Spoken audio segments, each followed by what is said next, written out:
بسم الله الرحمن الرحيم على بركة الله. دائما وأبدا كل التحية والتقدير لحضراتكم.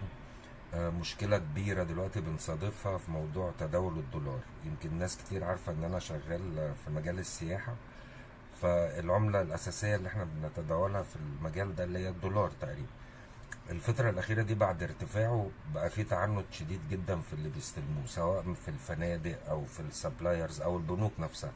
أي ورقة فيها كتابة أو فيها أخبار، رغم إن هي ورقة زي أي ورقة في الدنيا، معرضة إن حد يكتب عليها ومعرضة لأي حاجة يعني. لكن للأسف الشديد بيرفضوا ياخدوها. طبعا دي بقت مشكلة لينا، لأن إحنا ما بنقدرش، الناس وهي بتجيب لنا الفلوس إن إحنا نتكلم. نقول لهم لا مش هناخد الدولار دون، أو يعني هيضحكوا علينا يعني. ففي واحد نصحني بحاجة، الراجل ده من شغال في المجال ده من زمان جدا، قال لي بص انت هتجيب الدولار ده الصناعة الأساسية بتاعته منه بتبقى بالكتان. فبتجيب الورقة وبتجيب شوية مية زي دول كده، وغطا بتاع ازازة فيه كلور، اللي هو الكلور العادي خالص اللي احنا بنستخدمه ده. ونحط الورقة دي في المية وبنحط عليها الكلور، وبنسيبها فترة، وبعد كده بنطلعها نشوف. انا هجرب التجربة دي طبعا في 1 دولار، مش هقدر اخد ريسك ان انا اجربها في عملة اكبر من كده. وهنشوف القصة دي ناجحة ولا لا. فدي الورقة وده الرقم بتاعها عشان تبقى حضراتكم عارفين لما نيجي نشوف في نهاية الفيديو. هنشوف دي بقى شكلها عامل ازاي. دي ورقة 1 دولار، عليها احبار وفي شوية حاجات زي ما احنا شايفين كده.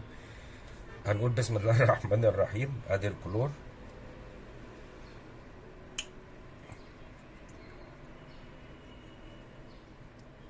وادي الورقة، واحنا ورزقنا.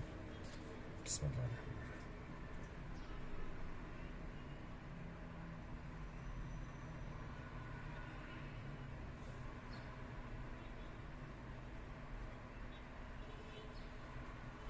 انا شايف فعلا زي ما حضراتكم شايفين في حاجات ابتدت تظهر على السطح.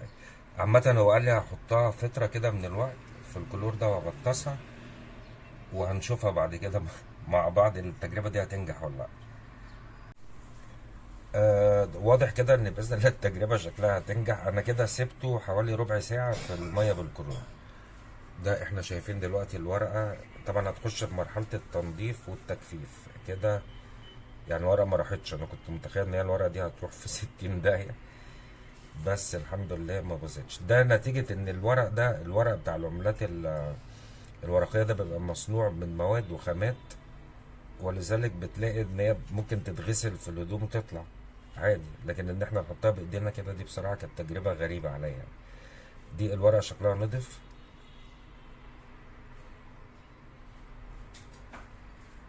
نعمل ايه بقى لو حضرتك عندك قطن او مناديل ورق؟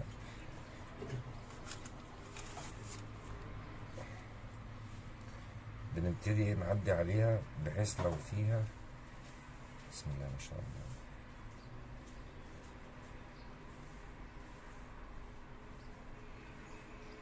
شايفين المنديل بيطلع فيه اوساخ ازاي؟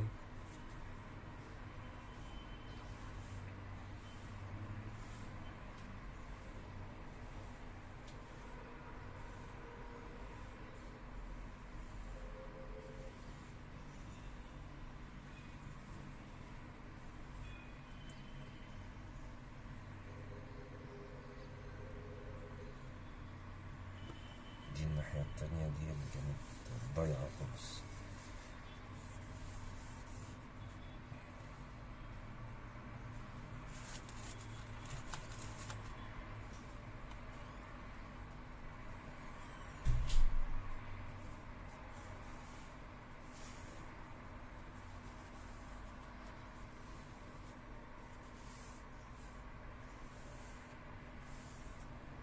وهكذا انا هجففها وارجع لحضراتكم بقى تاني نشوف شكلها بقى عامل ازاي.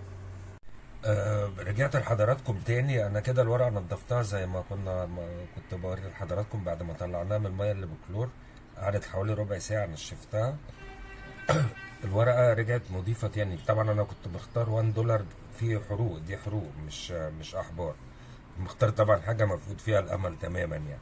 الحمد لله رب العالمين، التجربه ناجحه ومرضيه جدا يعني. كل الاحبار اللي كانت في الورقه اتشالت. ده السيريال نمبر اللي هو كنت انا موريه لحضراتكم في بدايه الفيديو. الالوان رجعت زاهيه تاني.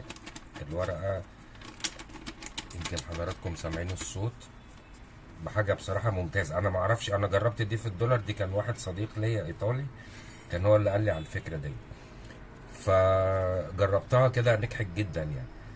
فدي تشيل الاختام بتاعت ويسترن يونيون، وتشيل ساعات ناس بتبقى ماضيه، كل الحاجات دي هتطلع، الورقه رجعت نظيفه تماما.